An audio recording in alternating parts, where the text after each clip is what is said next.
oleme otsuse vastu võtnud. Meie päevakorra 4. punkt on Tartu linna üldplaneeringu teemaplaneeringu vaba planeeringuga alade parkimispõhimõtted kehtestamine ja ettekandeks on taas sõna abilinnapeal Jarno Lauril. Palun. Austet esimees ja head volikogu liikmed, ei ole sageda see need volikogu istungid, kus 2 üldplaneeringu staatusega dokumenti ära kehtestatakse. Aga täna see päev on ja üks teine protsess, mis on küll vältanud natuke vähem aega kui Supilinna üldplaneering. Ehk siis 2011. aasta lõpus on volikogu siis selle vaba planeeringuga alade parkimise teemaplaneeringu algatanud. On jõudnud finiši sirgele. Nüüd neid vaba planeeringuga alasid kokku on Tartus nii umbes 28 ruutkilomeetrit, mis on tegelikult täiesti märkimisväärne pindala. Lisaks võib öelda, et seal on nii umbes 40 500 tartlast elab nendes majades, mis sellistel aladel on ehitatud. Siis umbes 20, umbes nii, circa 21 000 korteris või nii-öelda eluruumis. Ja see mure ju, mis kõiki neid alade elanikke ühendab, on see, et omal ajal moodne lähenemine ja võib-olla ka täna üpriski moodne lähenemine selle vaba planeeringu näol on vähemalt selles parkimise aspektis oma aja laps selles mõttes, et ajal, kui need piirkonnad hoonestati ja kavandati, oli tegelikult autostumise tase midagi radikaalselt teistsugust. Näiteks Annelinna kavandamise puhul rehkendati 200 autoga 1000 inimese kohta. Kui me võtame tänased parkimisnormid Eesti standardi, mis on ka selline üpris igandlik, igerik, siis selle järgi peaks nendel aladel olema kuskil 15 600 parkimiskohta ja täna on 8856. Ehk see defitsiit on ka standardiga, mis iseenesest ei kata tegelikult tänast reaalsust, kolossaalne. Nüüd seda planeeringut algatades ja koostades mängiti läbi mitmeid stsenaariume. 5 stsenaariumi, mis kaaluti läbi ka keskkonnamõjude seisukohast ja nagu ikka sellisel puhul jõutakse kuskile keskpõrandale. Ja see 3. stsenaarium, mis täna on aluseks võetud sellele lahendusele, näeb ette, et me jõuaksime nendel aladel 80% tasemele siis Eesti standardist. Ehk me tunnistame, et me ei suuda standardi kohast parkimist tagada nendel aladel. See ei ole võimalik, sest seda ruumi seal ei ole. Me peame arvestama ja üks eesmärk sellel planeeringul on olnud arvestada nii-öelda mitte ainult parkimist, vaid arvestada ka seda vajadust, mis inimestel on muude funktsioonide järgi, et kuskil oleks pesu kuivatada, kuskil peaksid lapsed mängima, kuskil peaks saama ka piltlikult öeldes pingi peal istuda ja doominot mängida. Nii et selles mõttes ei ole see kindlasti mingisugune maailmarevolutsiooniline lahendus, aga ta annab võimaluse ja raamistiku nendel aladel, mis on siis kokku 13 ala, 13 alal siis kaardistab ära need piirkonnad, kus on võimalik majade juures parkimist laiendada, need kohtade arvudki on ära toodud, ja siis on sellised pargi ja reisi, pargi ja kõnni või siis nii-öelda natukene laiemat eesmärki kandvad üldised parkimisalad või parkimismajade asukohad ära määratud. Ja põhimõtteliselt on tegu planeeringuga, mille elluviimisel ju põhiroll ei ole jällegi mitte linna käes, vaid ikkagi ennekõike majaomanike käes, ühistute käes, ja ühistud on olnud ka selle planeeringu protsessis kõige aktiivsemad osalejad. Ja nendel avalikel aruteludel on tõsi väga palju ettepanekuid tehtud, mis ei haaku selle planeeringu, ütleme, tasemega. Et selle planeeringu ülesanne ei ole määrata kindlaks, kas mingi maja korter 7 parkimiskoht asub prügikastist vasakul või paremal, vaid öelda, et sinna maja juurde on võimalik teha ilma elukeskkonda oluliselt kahjustamata näiteks 6 parkimiskohta juurde. Ja edasised küsimused, et kummal pool prügikasti ta on, tuleb ikkagi projekteerimise käigus lahendada ja see on nüüd ülesanne, kus eelkõige majaomanikud ise saavad olla osalised. Nüüd avalikustamiste ja väljapanekute käigus jäid üles mõned probleemid, mida tuli lahendada eraldi ja lõppkokkuvõttes võib öelda, et jäi üles üks murekoht, kus oli planeeringu vaidlus ja see puudutas Uustänav 63D kinnistut, mis on nii-öelda teisel pool, Anne kanali juures siis üle tee asuv vana staadion või staadioni ase oleks vist õigem öelda ja sinna oli esialgu kavandatud 185 parkimiskohta. Kodanik Peep Männiksaare ettepanekul, kellele see plaan ei meeldinud, linn tegi kompromissina siis vähenduse 130 koha peale. Päriselt sellest plaanist loobuda me ei tahtnud, sest see on asukoht tänu Paju tänava sillale või Turu jalakäijate sillale, kus saab väga hästi kasutada nii-öelda sellist pargi- ja kõnnisüsteemi kesklinna minekuks, Turule minekuks, Ahhaasse minekuks, Aurasse minekuks ja iseenesest nii-öelda ta teeninduspiirkond või see tagamaa on oluliselt suurem kui need ümbritsevad ühistud. Küll aga tõesti seda ala me korrigeerisime ja selles mõttes nii-öelda omapoolset valmisolekut kompromissiks näitasime üles ja läbis see planeering siis maavanema järelevalve ja leiti, et linna positsioon on selline, millega võib selle ka kehtestada.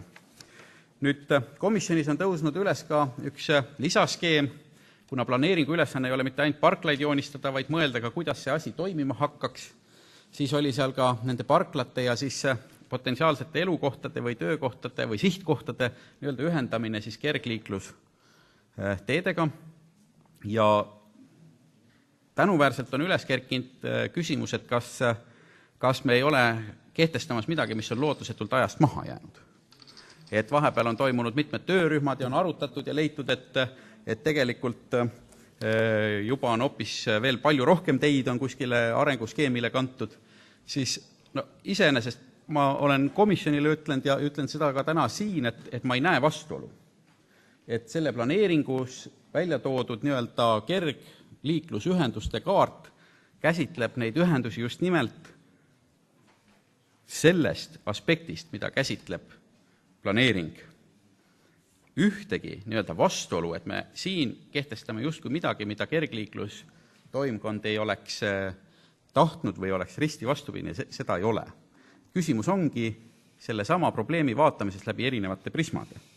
Et kui te vaatate selle planeeringu seletuskirja, mis puudutab siis nii-öelda alternatiivsete liikumisviiside soodustamist, siis te näete, et see rõhk on seal nii-öelda nende parkimisalade ühendamisele mingite kohtadega enne kõike.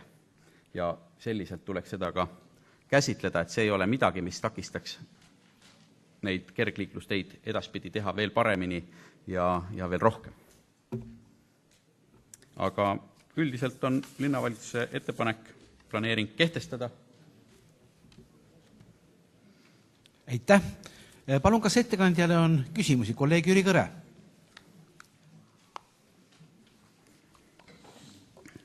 Aitäh, lugupeetud volikogu esimees, lugupeetud ettekandja. Põhimõtteliselt linnavalitsus peaks teadma, kui palju uusi parkimiskohti igal aastal nendes piirkondades luuakse, sest need peaksid käima vist ehitusloa alusel, eks ole. Et kas või huvi pärast on ka välja arvutatud, kui kaua aega selle plaani elluviimiseks kulub, kas see võtab aastaid, aastakümneid, sajandeid? Aitäh. See sõltub ühistute võimekusest ja tahtest. Et omajagu tõde on muidugi ka selles, et see sõltub ka sellest, kui palju volikogu vastavateks toetavateks meetmeteks ka ergutavat rahasüsti ette näeb, sest tänaseni tuleb tunnistada, et ei ole juhtunud olukorda, kus ühistutele mõeldud nii-öelda asfalteerimistoetus oleks jäänud välja võtmata või kasutamata. Ehk et ühistud tahavad neid asju teha, tõsi, need on kallid, nii et üks asi on ühistute võimekus seda rahaliselt ellu viia Teine asi on ikkagi see, millega me linnas selles mõttes puutume nagu ka halva poole pealt kokku, et ei ole paremini tülli ajavat asja kui üks ühine ehitus. Ja tuleb tunnistada, et ühistud omavahel ja ühistud siseselt ja ühistute vaheliselt ja toimub väga heanaaberlike suhete settimine. Ehk ma ei tea, kas mingi ajamõõde on olemas. Keskkonnamõjude hinnangul on küll üritatud neid erinevaid stsenaariume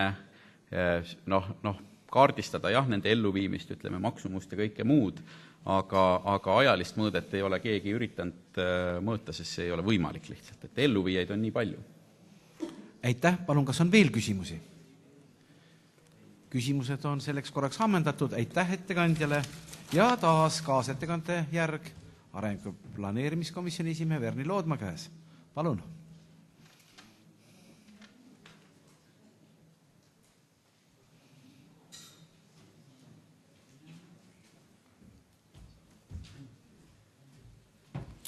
Aitäh, esimees Must ja head kolleegid.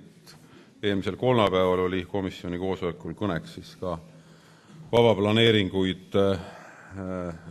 vabaplaneeringu alade parkimispõhimõtete kehtestamine ja seegi kord oli meie arutelu komisjonis üsna lühike, hoopis pikem oli ta kevadel, kui me saatsime ta avalikule väljapanekule ja siis toimus üsna pikk ja sisuline arutelu selle üle ja ka komisjoni poolt tookord tehtud märkused said mäletatavasti arvesse võetud. Seekord oli komisjon üksmeelel sellel, et me võiksime selle otsuse siin täna kehtestada. Taas tuli esmaspäeval siis ka sellele planeeringule üks ettepanek, mis tegelikult oli ka komisjonis aruteluks ja millest rääkis siis ka Jarno Laur, mis siis puudutas joonist 3.1, mis on siis kergliiklusteede kohta. Ka siin andsid komisjoni liikmed elektroonselt oma arvamuse ja see arvamus oli siin seekord ka eitav, et ei ole arukas seda menetlust peatada selle joonise pärast ja nii nagu Jarno Laur ka selgitas, ei ole siin ka mingisugust vastuolu. Nii et selles teadmises me võiksime saata selle planeeringu siis või siin täna siis volikogu saalis otsusena vastu võtta. Veel aga ma tahaksin öelda seda, et kuna Jüri Kõre siin võttis sõna komisjoni tegevuse kohta ja tema suhetes linnavalitsusega, siis tõepoolest komisjon eelarvestrateegia juures tegi ettepaneku suurendada parkimistasusid. Olin ise üks selle ettepaneku eestkõnelejaid tookord ja see oli ka avalikul väljapanekuse saatmises siin tegelikult volikogu saalis, aga prügikasti ei saatnud teda mitte linnavalitsus, vaid volikogu ise. Aga pole viga, järgmisel aastal proovime uuesti. Aitäh! Aitäh! Palun, kas kaasettekandjal on küsimusi? Ei ole.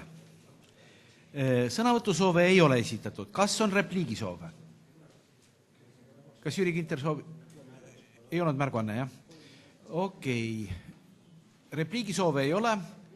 Lõppsõna vajadust ettekandja ei anna märku, kaasettekandja ei anna märku, fraktsioonide esindajad ei anna märku. Järelikult oleme diskussiooni punkti üle lõpetanud ja panen otsuse hääletamisele. Kes on otsuse vastuvõtmise poolt, palun hääletada.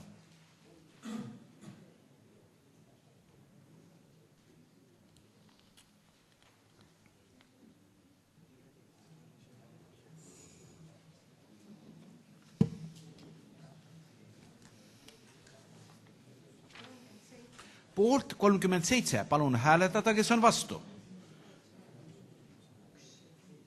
Häältega 37 poolt ja 1 vastu oleme otsuse vastu võtnud.